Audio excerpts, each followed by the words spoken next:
Tell you what, before we get to the usual season's greetings, let me say right now that there's a war in Angola, fighting in Lebanon, fighting in Ireland. Prices are going up. Take-home pay is going down. Doctors are going on strike. There are 10 million unemployed. And we're going to listen to long political speeches for the next year. Happy New Year. Get the bad stuff. No, you sound like a happy group tonight. Good group. In fact, a little too happy up there in the... You see the two rows up? The first two rows are drinking the wine faster than the two rows can stomp the grapes and back up. This is New Year's Eve, 1975. This is a sentimental night to me. This is the one night of the year that Guy Lombardo's agent makes a buck. But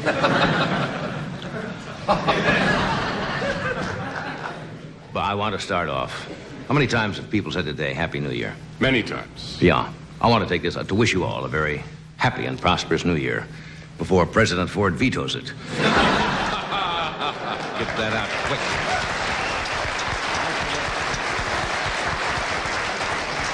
I'll make a prediction. Who did we used to have? Wasn't it Criswell we used to have on? Yes. Criswell, the great prediction. Whatever happened to Criswell? We got to get him back here. Remember Criswell? Fellow always said, there are going to be ticks in Tennessee. Right. Old weevils in Boston. Strange man. But anyway, I predict that 76 is going to be a very good year. But don't go by me. I also predicted that Kareem Abdul-Jabbar would become a jockey. Very tall jockey. Ed is going to spend a quiet... We're not big party goers. No. What Ed does New Year's Eve, he has one drink to celebrate the New Year's Eve. What he does, he fills his waterbed with margaritas. Puts salt around the edges and just lay there sucking on a lemon, yelling, whoopee. Which is better than you did last year. That's right. Last year, it made no sense at all. No. Well, you know what he did last year? Checked into a Burbank motel with a case of vodka, about 6 bottles of Galliano, some orange juice. He put a dress over his wearing blender and checked into the motel as Mr. and Mrs. Harvey Wallbanger. I mean, that is a weird night. Tommy, is Tommy here tonight? Yes, Tommy Newsom's got an exciting evening. You know what he does? Right. He's taking a drink, then rushing down to the Hollywood Wax Museum and pick a fight with Humphrey Bogart. I have some sad news for the band, guys, about your New Year's Eve party. Yeah? They intercepted the Costa Rican fishing boat.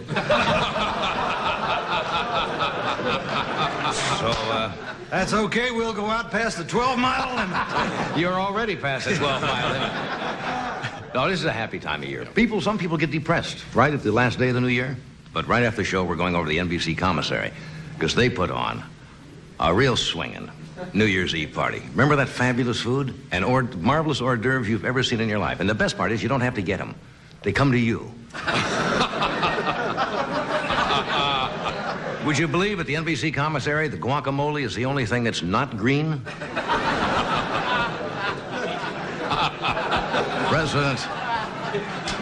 President Ford, I understand, is going to... True. What's so true? President Ford is having a big bash at the White House tonight. He invited the conservative part of the Republican wing. And at midnight, they're going to ring in the old. That's what they're going to do at midnight. Now, in Burbank, where we do this show, I says from Hollywood, but we should give Burbank credit out in the valley here. It's a nice city. We kid Burbank. They have a number of exciting parties here. Burbank does have... They have some older senior citizens. And what they do at New Year's Eve, at the stroke of midnight, they kiss anyone who's having a stroke at midnight. It's kind of a weird type of thing. And they have... champagne is up 10% this year. I don't know whether you know this or not, but they have a local champagne out here, Chateau Burbank. 1928. It's not exactly a champagne. What it is, it's a magnum of barium that's been passed through Lawrence Welk's bubble machine. Where'd you spend? Where you grew up in Lowell, Massachusetts. Lowell, Massachusetts. Yeah. Lowell, too? Yeah. Hey, Boston. I come from Nebraska, you know. Yes. And New Year's Eve's a little... See, back there, I have kind of strange memories because they made confetti out of cow chips. And I always tried to get home before 12 o'clock because it was grim. And in Nebraska, they didn't have a big band like Guy Lombardo or anything like that. They just had Pop Hawkins. He used to play Old Lang Syne by blowing across the top of a Dr. Pepper bottle. That's all there was. That's about all there was. That's about all there was, sir. That's about the what? Hold it.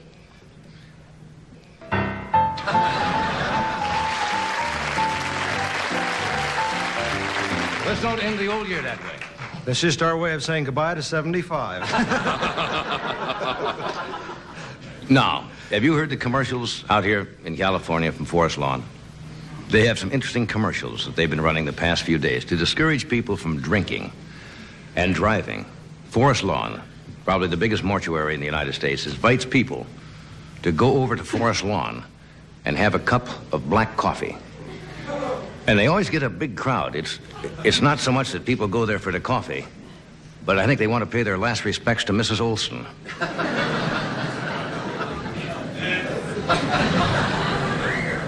Well, one strange news item to wrap this up. We always have a strange news.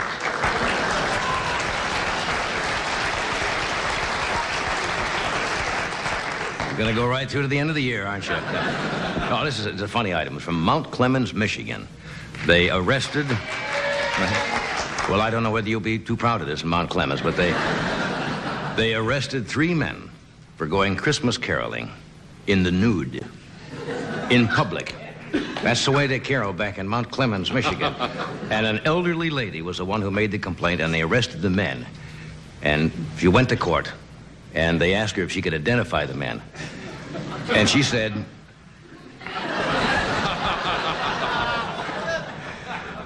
any of the carolers. She said she couldn't remember their faces, but she'll never forget their fa-la-la-la-la-la-la-la-la. From Mount Clemens, Michigan. That's what she...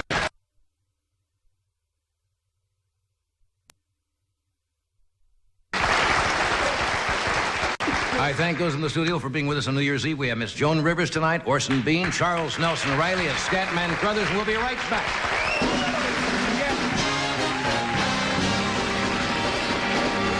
After this.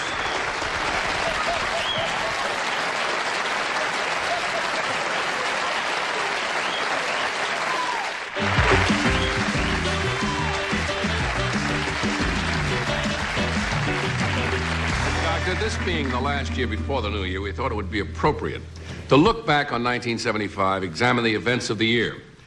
To do so, we called upon perhaps the greatest expert of the year, making his farewell appearance for 1975. Ladies and gentlemen, please welcome Father Time.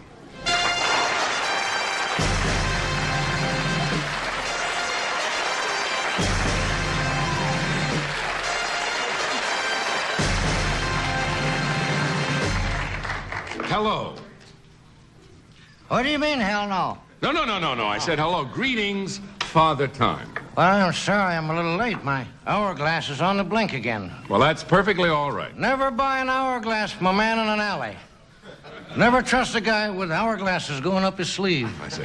Tell me, Father... Shoddy merchandise for a shoddy sketch. Tell me, Father Time, how does it feel? Your days are numbered. I mean, it's almost time for you to pass on. Didn't I meet you at an office party last year? You could be my father.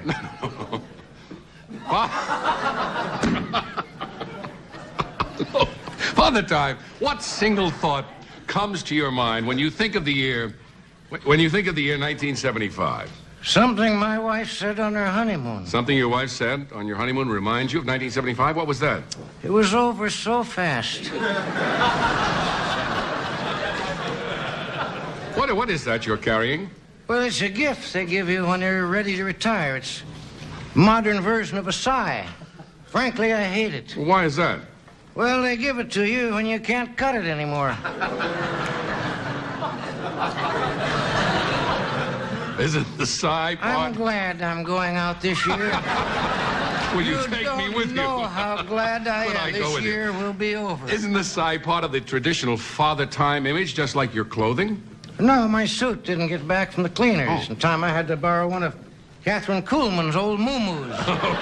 What this is was she had a bad rally that day. The only kicks I get these days is wearing this standing over a subway grating when a train goes by. Then I take it you don't enjoy being Father Time. Are you serious? Look, I'm 1 year old, and look at me. All bent over, wrinkled, with a long beard. That's a shame, and you're not even 1 year old yet. Yeah. I went from pablin to preparation H in 1 year. Puberty was June 7th. Went right through puberty. 4 o'clock. Well, I guess we have to remember those famous words, we've all got to go sometime. Who said that? The Montefuscos said that. But look at it this way.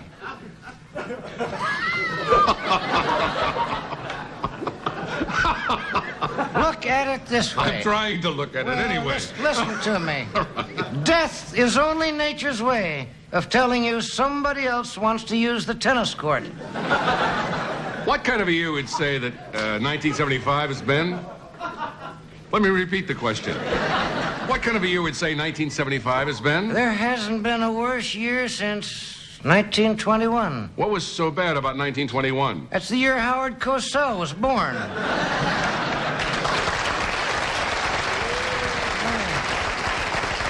A little late in the sketch for that, but we'll take it. What would you say was the biggest single business failure in all of 1975? Single biggest business failure, I think, Yes. was the factory they built to make Wilbur Mills party hats. That went right in Right the down the tubes. drain. Yeah. What do you think of the Democratic presidential candidates? Well, I fall asleep every time I try to count them. I see. And what about television's Family Hour? The Family Hour. Yes. Television's Family Hour. Does repeating the questions help any? No. I think it was so dull that a lot of families were started during that hour. All right, then look at it this way. What was Maybe I could sell this to a rabbi.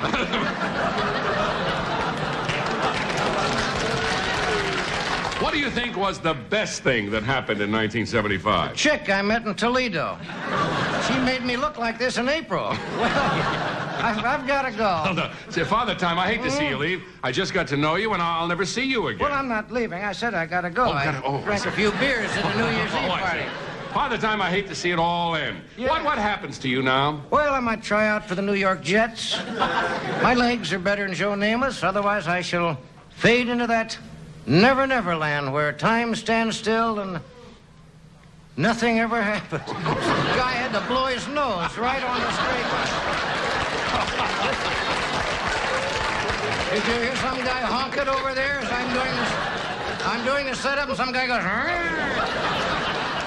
well, Maybe you could say it again. It can't hurt us. I'm going to that Never Never Land. That Never Never Land. Where time stands still Time stands still.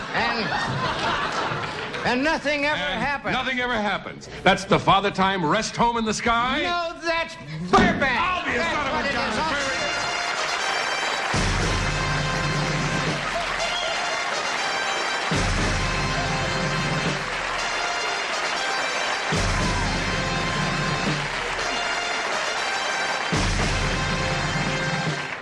We'll pause for this brief intermission. We'll be right back with more of the show, so stay tuned.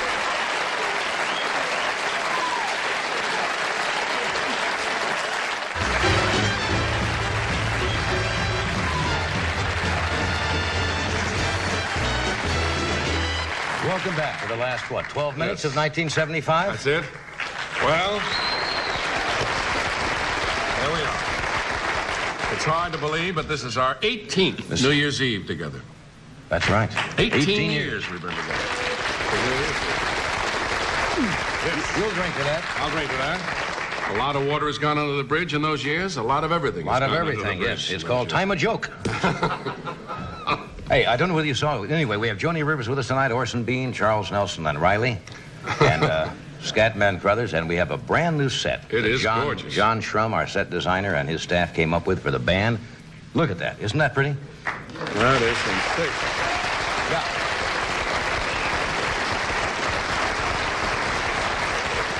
And a special isolation thing over there when singers are here to accompany, and Eddie. That's not what that's for. That's for the guys to duck into quickly. I see. Well, anyway, they do remarkable work here, and hope That's it beautiful. makes the band sound better at home. Yeah. It sounds great here in the studio. We want to get a little better acoustics. How's it feel over there? Oh, it feels great. It's beautiful. It really is lovely, but I don't know how in the hell we're ever going to pay for it. I really don't. Well, this will come out of your, tips that you pick up.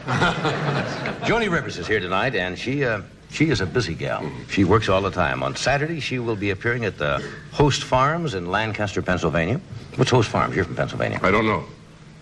Aren't you from there? I'm from Pennsylvania, but you can't know everything in a city. Yeah, but you should know Host Farms. I just don't happen to know. I know Lancaster, I don't know Host Farms. Oh, well, that's where she's You know everything about Nebraska? Yes. You see, that's the difference between you What's and the me. smallest town in Nebraska? Hayter, Nebraska. Hayter? What's the largest town? Omaha. Omaha. On Friday, she's on Hollywood Squares. He bought Hayter. What does he know? On Friday, she's on Hollywood. Been to Host Farms? What? Ever been to Host Farms? Yes, I played there once. Oh, did you? Then you know where it is. No sense asking me. Well, being from Pennsylvania, I think you should know that. I don't know it. All right. I admit that. On Friday, she's on Hollywood Squares. On the 12th, I knew about Hayter. Hayter may not be the smallest town now. It was when I was back there. Well, that's when I knew about it.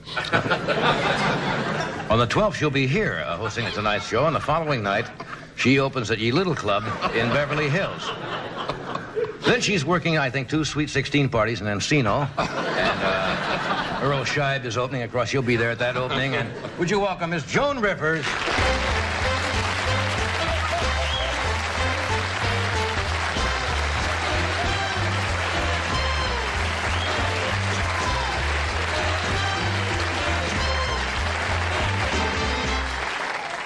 What can I tell you, chic? The Rainbow chic. Flasher. Hi, sailor. I'd heard they'd retired the NBC Peacock this year, but I didn't know you, Why did you buy anything?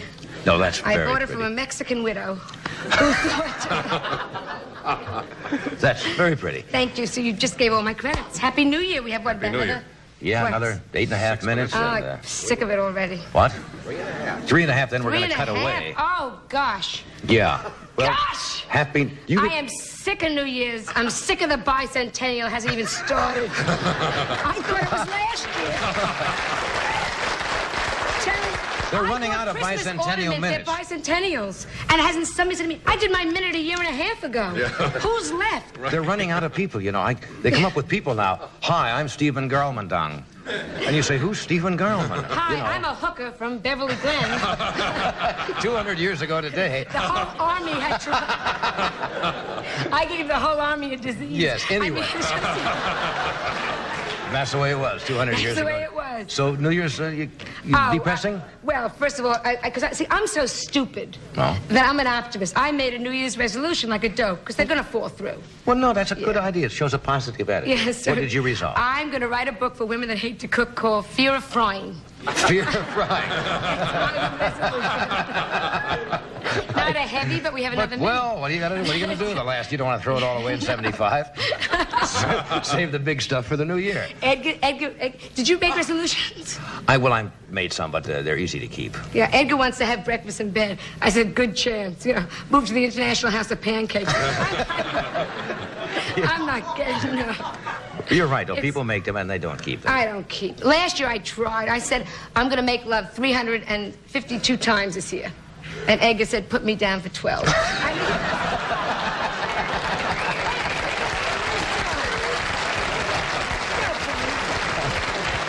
It's been a rotten year. I'm glad it's gone. 76 should be much better, boy, because to 74. You know what happened? You know what I think happens? It's the Don't you feel? Everybody feels that way, by the way. 76. I think what it is, it gets depressing, and everybody Yes. goes out and they push a little too hard. They say, well, for some reason, it's the last day. We're going to be happy. We're going to have a great time. So you go out already, Are you going out? No, not really. I wasn't asked anywhere. You know how many parties are going? Thanks, Helen Reddy and Jeff. You didn't ask us. Thanks, Harold Robbins. We weren't asked. Weren't asked. Thanks, probably to your house. We weren't asked. Thanks, the Hollywood Squares group. We weren't asked. I'm so depressed. You see? Edgar locked the door on me. You can't get... He's having a party inside. I'm going to be outside knocking. Do you have really any plans? Now, come on. You have something you must... Well, I don't make... Last New Year's Eve, I thought we just Remember New spent it York? alone. New York, where the ball comes from Times Square? Yes. This year they're not going to have the ball. They're going to pass the hat instead. Yes, Mayor Beam slides down with a hat. With a hat saying, help us. We didn't do that in Nebraska. You heard me talk about Nebraska. Yeah. Every New Year's Eve, Uncle Ned would throw a capon off a silo.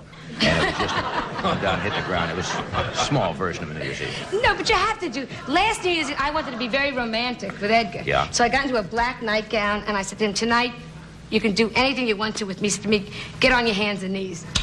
And I did, and he stood on my back and changed a light bulb.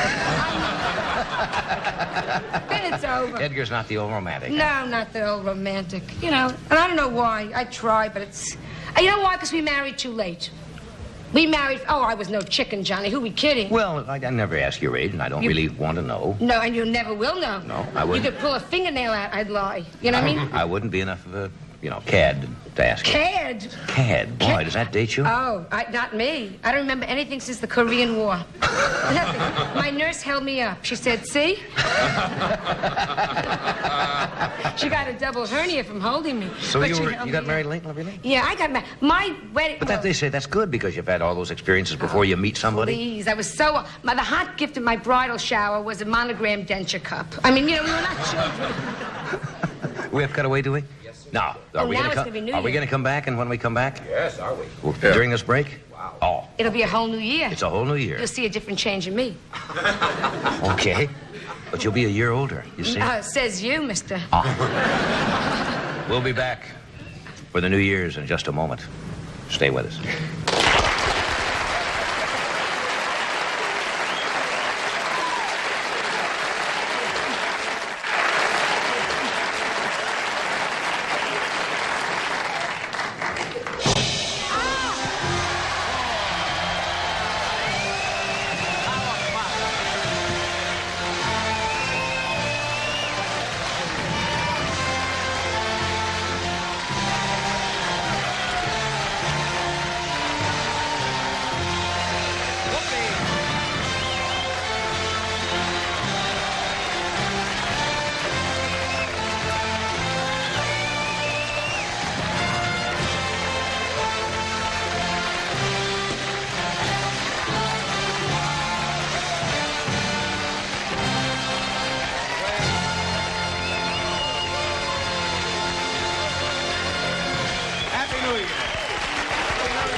We've spent a number of New Year's Eves on this show, and What?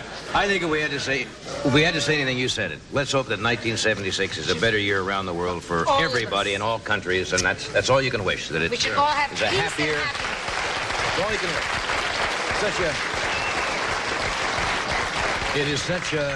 It is such a cliche that you almost feel corny saying Happy New Year, but that's what everybody hopes, that things will just be a little better. But it is like a new beginning. I feel much better now. It's like spring. It's like spring, and we should all have health, and our children should be happy, and everyone should mind their own business. How is your health? My health... No, it's wonderful. I'm so glad. I get very depressed till after New Year's. Now I'm fine again. You see? Just a magical moment. I started Halloween got me crazy. Yeah? I got the blues at Halloween. Why? Holiday blues. Did you see today, it just occurred to me about New Year's Eve, it was in the Los Angeles Times today, our astronomer friend, Dr. Carl Sagan, had a perspective to put the time that men have been here in perspective. He had a cosmic calendar showing that actually, in the last second of the existence of man, everything has happened in 1 year since the Earth was formed, the whole universe was formed, and only in the last second of that whole cosmic calendar was all of man's technology and all of the inventions and everything happened in that little 1 second, to put it in perspective. It's interesting. Yeah, but it makes you feel a little... They're still messing up. Yeah, after all of that, we're still not doing it right. I got stationery from Tiffany's that you couldn't put the glue on the back. There's no glue. No glue? Yeah, so that's a mess up, that little second. Little things like that. It was morning stationery. Do you want to hear depressing? Morning stationery. What's morning stationery? Well, when somebody dies... Oh, I see. I thought you meant the time of day. Yeah. So you're writing a condolence note. I thought you meant there was something I didn't know about that you... It's so exclusive, but it's only for morning, writing in the morning. I said, boy, that's chic. Bring me my after-tea stationery. This is MOU morning stationery. Yes. So you go to write notes, you're not feeling cheery to begin with, right? Yeah. Now you go to take the envelope, and it doesn't stick. So now you got to put a happy face on the back of the mug. It's crazy. Says smile. Yeah. Have a nice day. So I crossed the R's. I mean, you know. So I wrote to Tiffany, and they didn't answer me, so I guess they mislaid the letter, Tiffany. So I thought I'd mention it on the show. Well, I'm glad you wrote to him before today. Yes. Because as of today, it'll cost you 13 cents. Yes. Starts today to write it.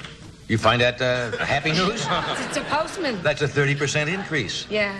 It's going to be a lot of changes this year. Yeah, the post office has got to get itself together. Yes, You know, they're going to let somebody run that knows what's going on. Well, It'll be cheaper to phone pretty soon.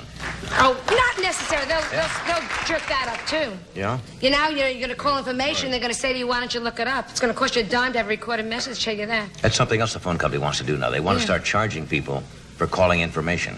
Like that's not a service they should provide. Yeah. It's very... exactly. America's getting crazy, you know. Yeah. That's why and especially the West Coast, which is why I fit in. Yeah, California is a little faddish. Little faddish? Well, they tend to grab on I got little 6 groups. gifts from Whips of All Nations. Whips of All Nations? That's faddish. Faddish. You've seen the shop up on Sunset, the Marquis de Suede? I mean, there's little things like that out here that they have. My neighbor gave her husband a vasectomy for Christmas. That's strange. True. Well, that shows you the new, new thinking. The She gave him a card. Because I love you and you love me. Here's $50 for a vasectomy. I see. Clever. Little rhyme there. Very nice. It was a slip knot, so she didn't care. What you know. kind? Did you stay home for Christmas? Oh, we had the worst Christmas. That's why I'm so glad we're in 76. Oh, was it a disaster? We went to Mexico. Never again, and they can sue me if they want to. The lowest. No, you don't mean the whole country. I mean the whole country. Oh. I mean, you walk down a street, a man jumps out of an alley and says to Eggie, you want to buy a thigh? That's a very... Want to buy a thigh? A thigh. A married man. And he bought it. We have it home, you know, cute. I don't like to travel during Christmas. Well, our friend died. We went with a couple, yeah. I'm sorry. In Mexico. Good luck trying to get a body out. They will not declare... Oh, they won't declare a tourist legally dead till all the luggage has been stolen. I mean, you just have to... They had to bury this guy in Mexico. Oh, come on. I'm not kidding. Johnny, and you wonder why I'm glad we're in 76? Did you ever see a Mexican hearse? It had dice in the window. I mean... You don't know. Sorry. The funeral, after the funeral, the mortician, is that the name? Yeah. After the funeral, he gives my friend a box that has her husband's ears and tail in it. I mean, they're crazy. Crazy. Different culture. Different culture. She had him cremated. I mean, Christmas Eve, we took the ashes. Because he was cremated because she couldn't get him out, you know? And so we sprinkled them all over Mexico City's best restaurant, and nobody noticed. I mean, it was just, you know, it was like, they said, cleaned up, Jose? It was just terrible. Well, you could have put him in the car ashtray and brought him back to the country. Who would have known? That's kind of a clever idea, right? But when you go to smoke, you saw. Yeah. Goodbye, Puff Puff. But it was not a good Christmas, you know. I have strange friends. What do you look forward? Yeah, I know you have some weird people. I know the girl used to go to school with you, Heidi Abramowitz. I still remember Heidi. Oh, yeah. She married well, though. Oh, that's good. Yeah. She got a facelift for Christmas. See, I think you keep saying you're going to do that. Any second. Why? You don't have any. Oh, grow up, sailor. Are you kidding? I look down. Grow up, sailor? You could put 3 seeds in here and things will grow. I mean, it's over. I don't see any. Oh, well, a little... Where? A little charm line. Charm line. Isn't that what they say? Those are laugh wrinkles. Yes, sure. I've been hysterical for 10 years. Remember the first joke you heard as a kid? The lady had so many wrinkles on her forehead, she had to screw her hat on? That's one of the first jokes I ever remember. Thank God wrinkles don't hurt. You'd be screaming. Remember those jokes? They don't. But, no, but she had a face, and she looked, because women, she looks great, very tight. Is that dangerous? Oh, I don't think so, except every time she crossed her leg, her mouth opens. But see, she lied to me. I said, did you have it done? Because I figure, ask. Yeah. And this liar, she says, no, woman is talking to the partner here. No, she says it. Went to the bathroom, tinkled through her ear. I mean, so obvious. Well, that's a bad doctor, obviously. So you can tell who's had a facelift. They go to the John, they take off an earring. It's a dead giveaway. You know? So you really think you'll do that? Anything. Anything. Here we go again. But I feel 76 is going to be a good year for me. I'm going to fix it all up, pull it all together, and... Why not? Why not? They come out with General Motors comes out every year with a new model. Why shouldn't women? Or men for that? Why not? So, except men, no. Men don't have to. Men, here we go. Yeah. The guy I was in love with the most. We can talk seriously, can't we? I feel very close to you Good, tonight. I know. It's an emotional time It's an emotional time for you. The guy I felt the closest was Myron. Thank you. Yes. Myron Silverbaum. Myron Silverbaum. Not much of a name. Well, what Gentile. Gentile. Kind of a stupid Gentile, yes. Myron Silverbaum. Well, what did Myron do? What but happened he was to him? very short, and I was mad about. I mean, he was, but like short. Short, man. He would walk into a pool hall and open his mouth. They shoot an 8-ball into it. Oh, well, that's short. That's short. Very extremely You know how small. short he was? Well, how short was he? Summer vacation. Yeah. He worked at the circus. They used to shoot him out of a pistol. I mean, that's a short. Oh, you don't find a man of that caliber very often either.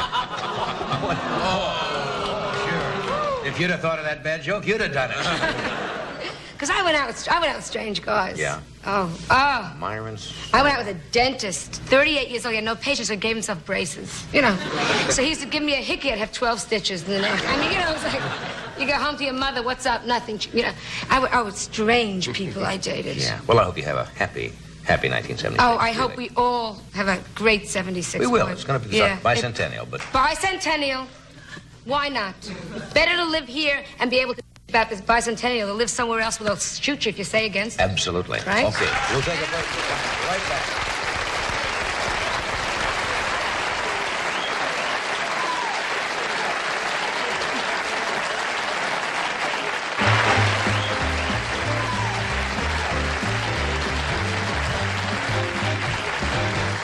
We're back. You know, it's nice to not only see you here as my first guest of 1976, but I understand your father is out here with you tonight. Dr. Malinsky and my friend Mrs. Harris, and it's nice to have him with I think that's super. So, thanks. Yeah. Welcome. And I should also say, I'm just doing kidding about Mexico. I know. My friend didn't die. We saved him. Oh, yes. Good. We had to pump out his stomach, but we saved him. The food you can talk about. Orson Bean is here tonight. He's a raconteur, actor, comedian, paper terror, magician, and I don't know what he's doing lately outside of being with us. Maybe he has nothing to plug at all.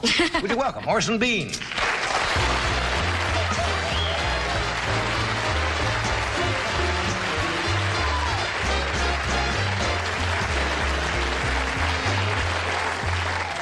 At the tremendous risk of being repetitive and corny, Happy New Year. Happy New Year. I don't know what one can say that has a better sound than Happy New Year. Happy New Marvelous New Year doesn't make it, and success, but Happy New Year seems to flow. Yeah.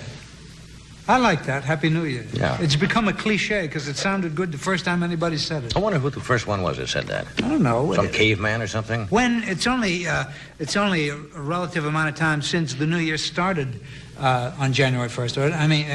well, they changed the calendar. It was a Gregorian calendar, right. Then a Caesarean calendar. The New Year really should come at Easter time, in my opinion. Who the hell wants to start a New Year with snow hanging around and all of that stuff? A New Year should start when nature's New Year starts. In the spring. Little green things are coming up. January should be in April.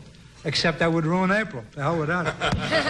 Actually, if we were smart, we would have 13 months of exactly 4 weeks each. Would we?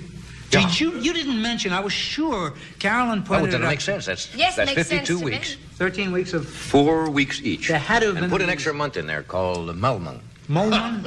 April, Mulman, May, or whatever you want to... Yeah. You could have a national contest to find that new month, and then everything would be the same each year. The guy would say, when were you born? He says, the 13th of Mulman. That's right. Right. Interesting. Anyway, I interrupted again, which is I'm prone to do. There was a second added tonight to the whole world, and I was sure that you would take note of that. Didn't anyone hear that? Oh, yes, they added 1 second to balance the atomic clocks or something like that. Right, and I don't know what we're going to do with it, but there's a second more that we have to fool around with. Yeah. Like, how are you, honey? Happy New Year. You want to fool around for a second? Oh, don't start. Time is a rather interesting thing. I think Yes. J.B. Priestley did an entire book on time. Yes. A thick book on just time and what it really is and what it means. And it means what you want it to mean here. Of course. We have arbitrary, we have such things that are arbitrary that we select. One of the things that I wanted to talk about was the fact that Christmas was a great holiday for thousands of years before the birth of Christ. In fact, the Hanukkah holiday and the Christmas holiday are simply incorporations of a pagan holiday that existed for thousands of years before.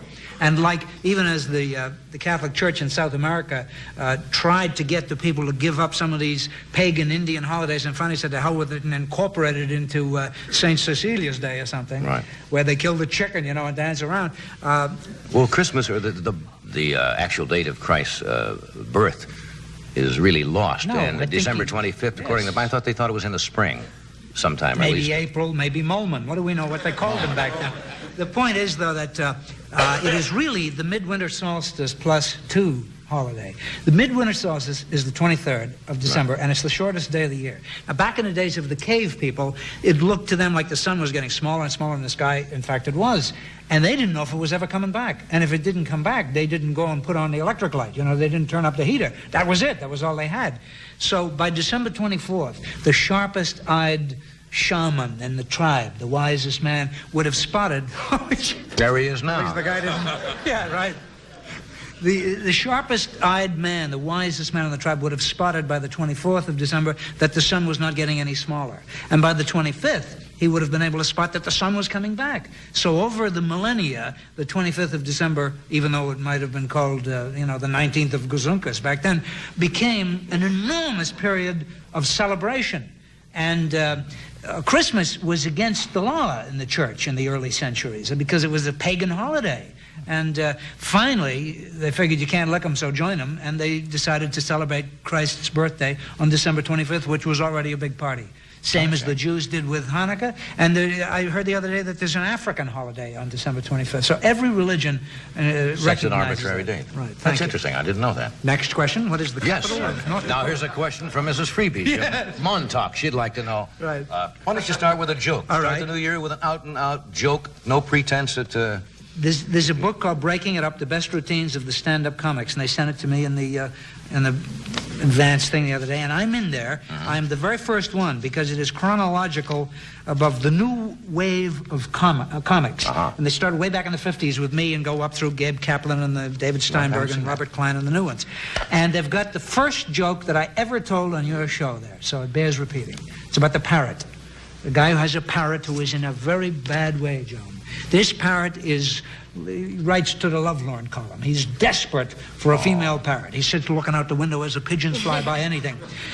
People come to the man's house and the parrot's looking at them with terrible, malevolent, beady eyes, making obscene suggestions as they walk past the cage. He's in a very lonesome parrot. A lonesome parrot, to put it mildly. The guy reaches into the cage to change the paper or something. The bird is on his arm. You know, it's terrible. Finally, the guy takes the parrot to a vet. The vet examines the parrot, says, well, he says, it's obvious what your parrot needs. He says to the man, I have a sweet young female bird in the back. The parrot's in his cage listening to the conversation. And the vet says, for $15. He says, your bird can go in the cage with my bird. And the parrot's in there, and the guy says, geez, I don't know. He says, $15. And the parrot says, come on, what the hell?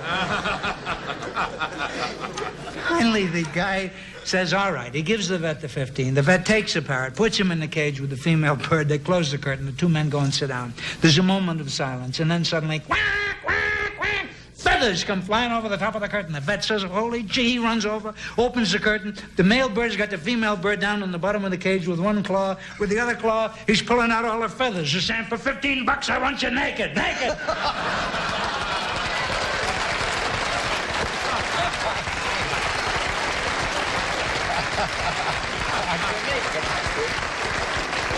Yes, it all comes back to me now. Yes. Yeah. Do you make resolutions, or are you past that point? It's like New Year's Eve is just another day to me, really. It's so much has happened in the past year. Yeah. And my life keeps, Your lifestyle changes, like the tide goes out and a new lifestyle comes in. It does. I enjoy that. What the hell, says I. Yeah. I'm sitting out in the backyard. This is a true story. A couple of weeks ago, sitting around, naked as a grape in the afternoon California sun, reading a book by Dr. Lilly, who was the guy that wrote about the dolphins, talking to the dolphins. Remember? But this book is called Center of the Cyclone. Quite fascinating. You'd love it. And it's all about the things that we are taught are not possible that are possible, but because we are taught they're not possible. For example? For example, what happened to me, I'm reading this and I'm thinking, you know, that there's nothing maybe that isn't possible if we believe it. And at that moment, a butterfly comes fluttering past me and lands on the chair next to me out in the back, and I decided to see if I could talk to the butterfly. I mean, I'm just sitting around there, you know, contemplating the thoughts in the book and my navel or what have you. And the butterfly is there, and I decide to see if I can talk to the butterfly, and I says, "Hello, butterfly." Good opening. That sets the tone. Right. But I try to get really relaxed and make contact with the butterfly. Now, you're serious? I'm serious. And a butterfly looks at me, and I look at the butterfly, and he flies away a little bit, and he comes back. And he keeps coming closer and closer and closer. Now, I'm condensing the story because it took about 40 minutes, what happened with me and the butterfly. I really felt that I was making contact with the butterfly, and he kept coming closer to me, and I held my finger out, and I said, "Come on, get on my finger." And he came, and he made 2 loops around my finger, and then he went away. And then he came back, and he sat on the chair next to me. And I tried to see if I could really feel how it would be like to be in that butterfly's body, and to feel those beautiful wings, and have that little body and those extra legs and things, and to feel what it must be like to have all the stuff behind you, all the caterpillar type stuff, and to live for love and beauty, because it's all, they don't live long, and all they do is fly around and make love with other butterflies. I'm not even sure about that part. They fly around and they look pretty. And I really felt what it would be like to be that butterfly, and I invited him to feel what it would like to be me, and I felt that he did. And then he flew up way high to the chimney of my house and flew down real fast and made again 2 loops around my finger and took off. Then I stood up naked in the afternoon sun and put my finger there, and I said, "Come on." And the butterfly flew over and landed on my finger, and we looked at each other for about 30 seconds, and then he went away. True? True. That's a strange story. And yet it didn't seem strange.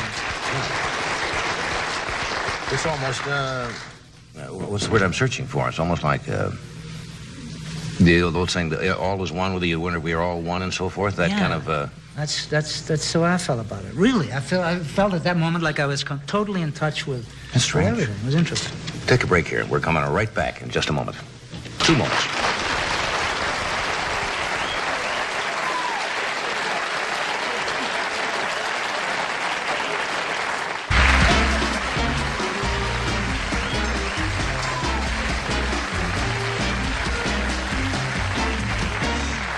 Nelson Reilly is here tonight also. What do you got here? I've forgotten. I really just wanted to mention this as a favor to the people. It's a little book called Hope for the Flowers about butterflies. Somebody gave it to me a year ago, and I dug it out after my experience with the butterfly. If you see it in a bookstore, buy it. I don't know who publishes it or anything, but it's just wonderful. Good. Thank you. Charles Nelson and Reilly are all here tonight. He's a funny man, most talented guy. He's directing now. He's a production of La Boheme, starring Roberta Peters.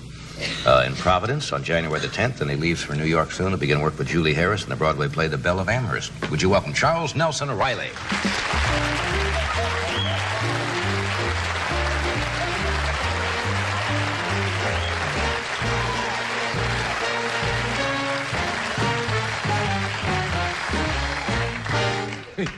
Happy.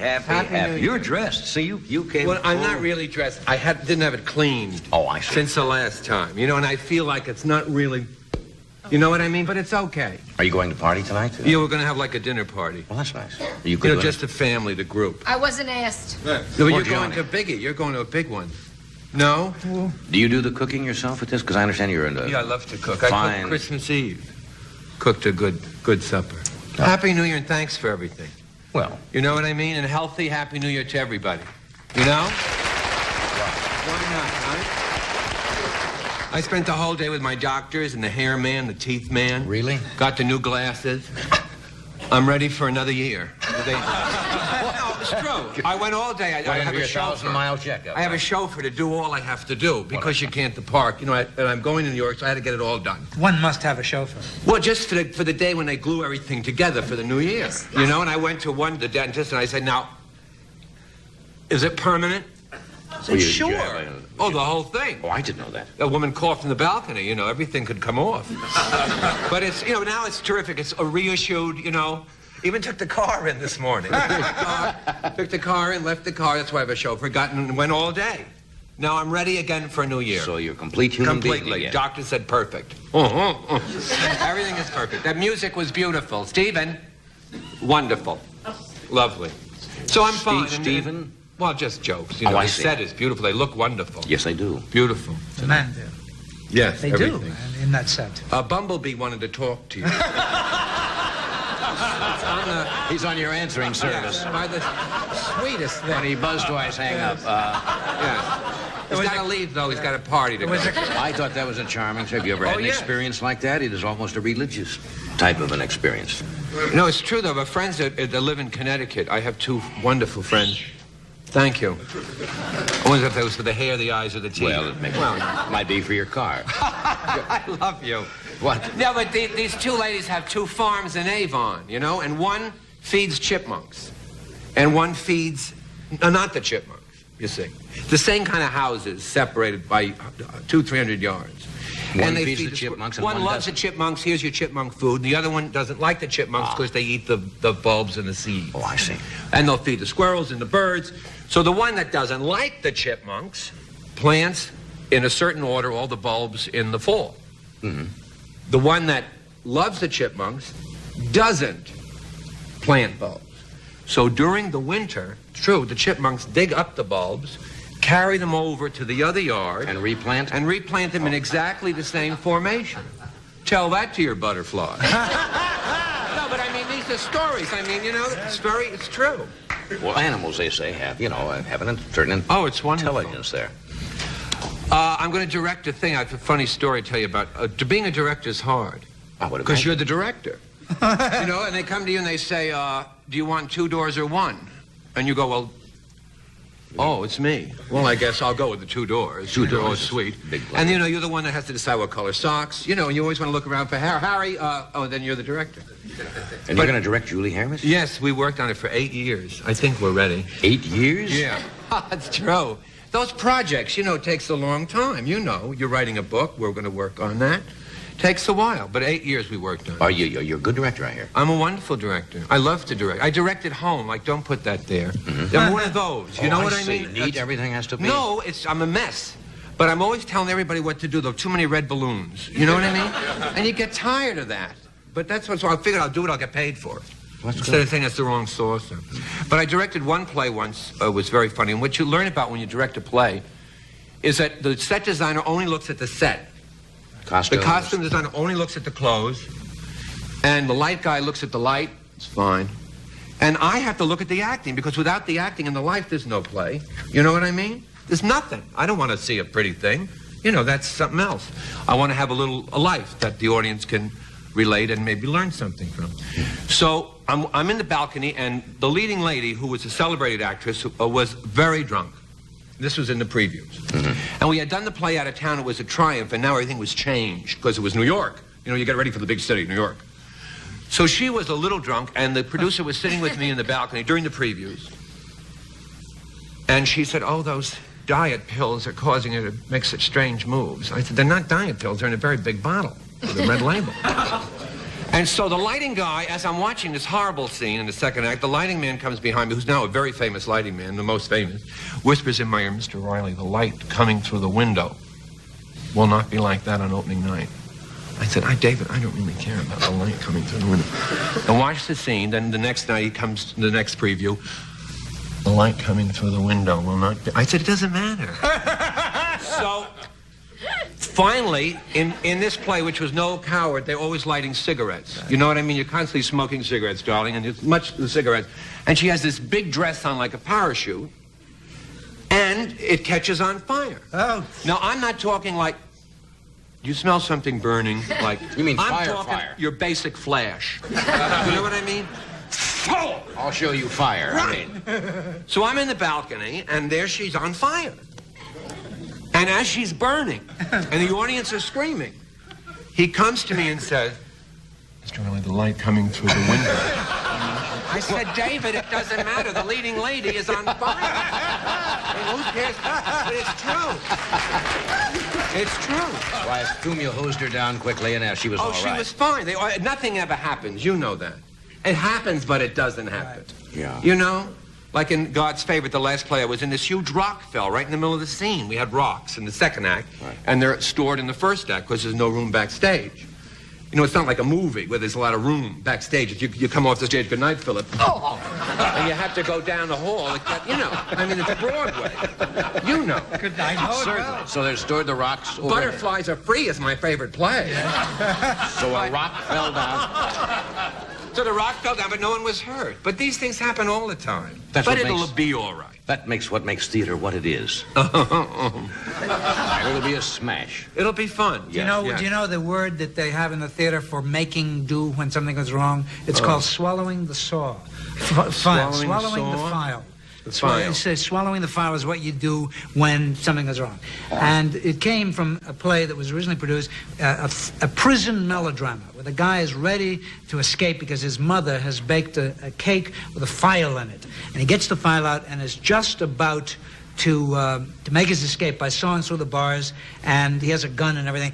And one of the prisoners passes down the word and says, "Renfrew, your mother is dead." And the guy says, "Oh," and he picks up the gun and he's going to shoot himself, and that's the end of the melodrama, that's the end of the play, and the gun goes click, and it doesn't work. And they have a standby gun with the stage manager off stage, and off stage he hears click, and that sound don't happen. How is he going to kill himself? And the curtain is waiting to come down, and he picks up the file, and he says, "I'll swallow the file." And he's gone like this, and the curtain slowly comes down. Swallow the Why file. not? Yeah, another parcel of showbiz mania behind the scenes. We'll take a break, and we're coming right back.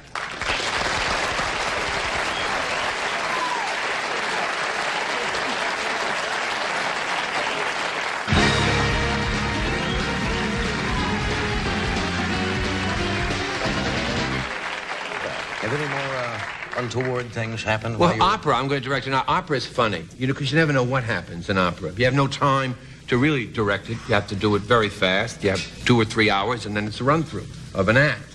But everyone is very talented in opera, and you just tell them, and they do it right away. But I saw an opera, it was a debut. You know, debuts, you wait, the new tenor comes from Italy. And this is a true story. Aida was the opera in City Center. And in the very beginning of Aida, the tenor comes out, Radames. And Radames is the leading tenor, the hero. It would be like Vic Mature if they had it in a movie. You know what I mean? Big guy. Yeah, Clint Eastwood. That's your Radames. And we're sitting in the orchestra, and Gloria Lane played the mezzo part of Amneris. These names are hysterical. And so the tenor comes out right at the top of the opera. There's no overture in Aida. The curtain goes up, and out comes this hero. And he was this short. Shorter than Myron Silverbaum. And he's the leader. And he has on, as they have in opera, the platform shoes red, this big, with the laces going up like this, because he's the leader.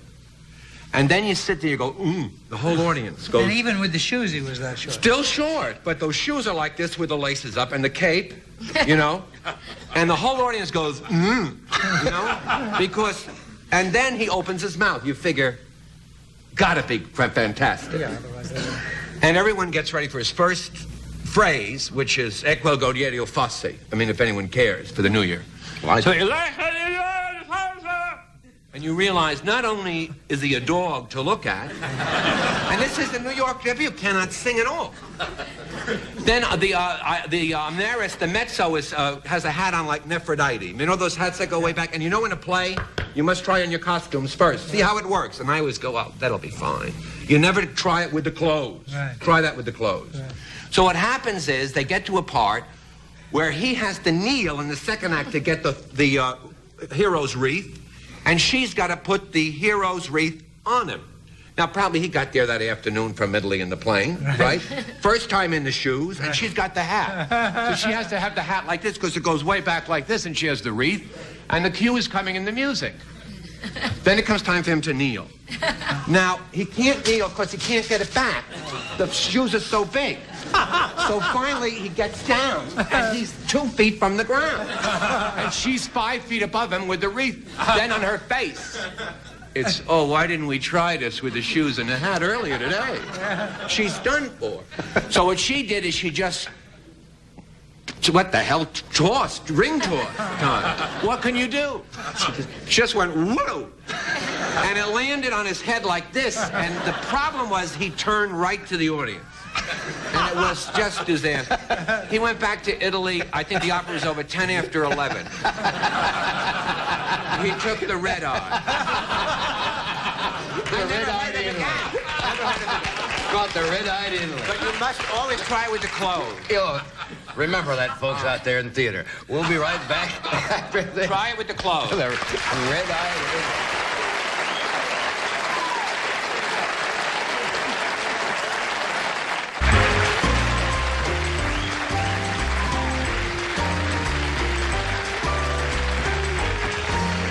Scatman Crothe is with us tonight. He has an upcoming one-man show scheduled to open on Broadway in February. Would you welcome in the new year, Scatman Crothe? Scat.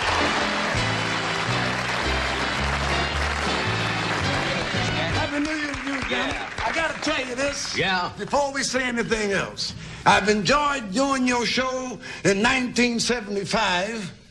And here I am back again in 1976 because I really got my kicks. That's the worst poem I've ever heard in my life.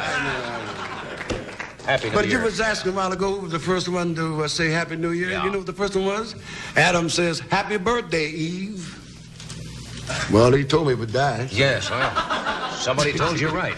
Paul Block told me that. Uh-huh. Good. Do you like working New Year's Eve at all? Look, Did you used to man, work? I like to work any kind of Eve. New Year's Eve, 4th of July Eve, Christmas Eve, all them Eves. I'm glad to be here. And Kat said, you going to make a resolution? I said, yeah. I hope I'll be here next year. Yeah. How old are you now? I'm 65.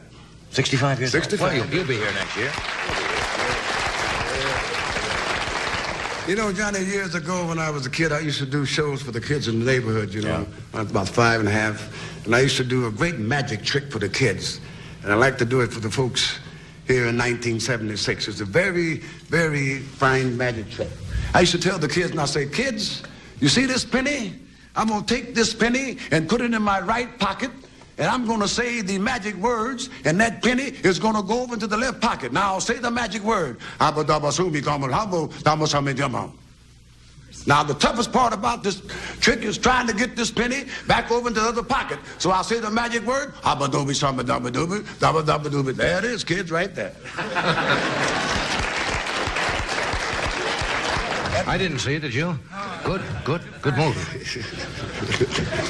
Yeah, all right. So you're going to have a one-man show? You mean really a one-man Yes, show? it's Just you and that's it? That's right. No, it's going to be about 5 or 6 other people, but it's really going to be about me. And everything is all set, but we could use a little more money. Yeah. Yeah. You mean you're looking for investors? Is that? Yeah, investors.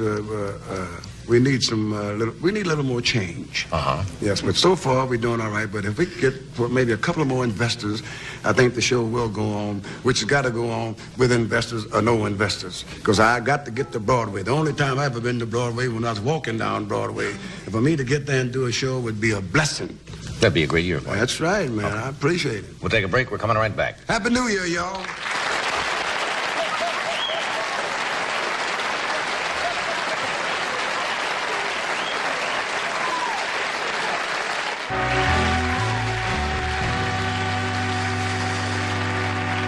Well, we're an hour into the new year. I thank you all for being here tonight. John? Thank you.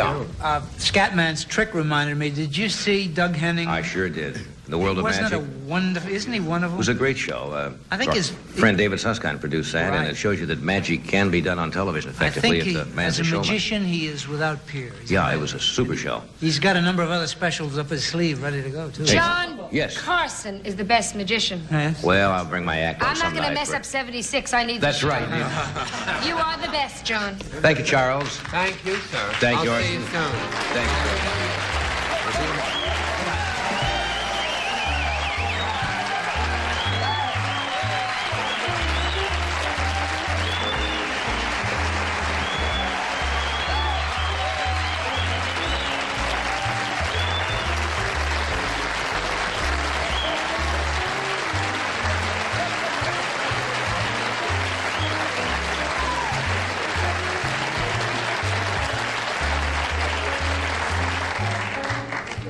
I'm humbled by that applause.